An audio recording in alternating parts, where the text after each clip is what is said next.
السماوات فسوف يلقون غيا إلا من تاب وآمن وعمل صالحا فأولئك يدخلون الجنة ولا يظلمون شيئا جنات عدن التي وعد الرحمن عباده بالغيب إنه كان وعده مأتيا لا يسمعون فيها لغوا إلا سلاما ولهم رزقهم فيها بكرة وعشيا تلك الجنة التي نورث من عبادنا من كان تقيا وما نتنزل إلا بأمر ربك له ما بين أيدينا وما خلفنا وما بين ذلك وما كان ربك نسيا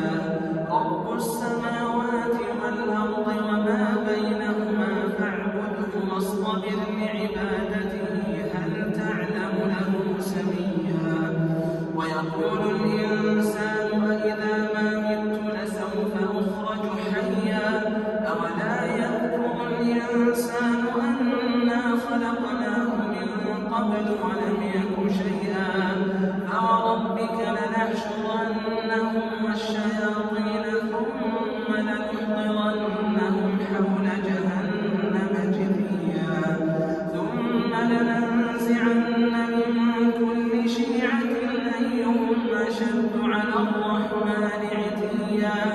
ثم لنحن أعلم بالذين هم أولى بها صليا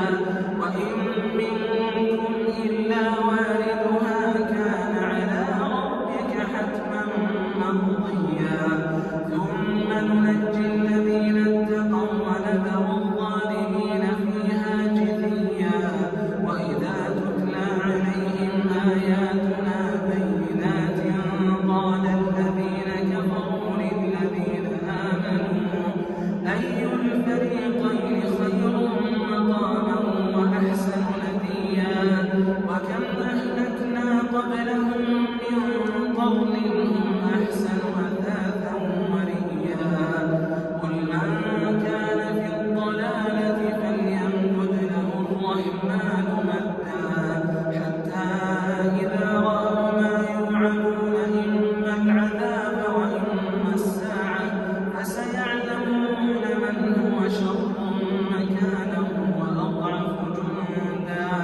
ويزيد الله الذين اهتدوا هدى والباقيات الصالحات خير عند ربك ثوابا وخير مردا أفرأيت الذي كفر بآياتنا وقال لأوتين مالا وولدا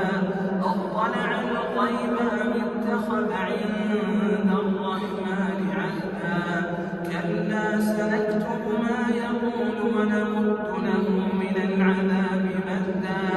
ونرثه ما يقول ويأتينا فردا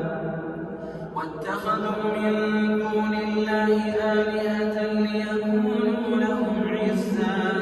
كلا سيكفرون بعبادتهم ويكونون عليهم ضدا ألم تر أنا أرسلنا الشياطين على الكافرين تؤزهم أزا فلا تعجل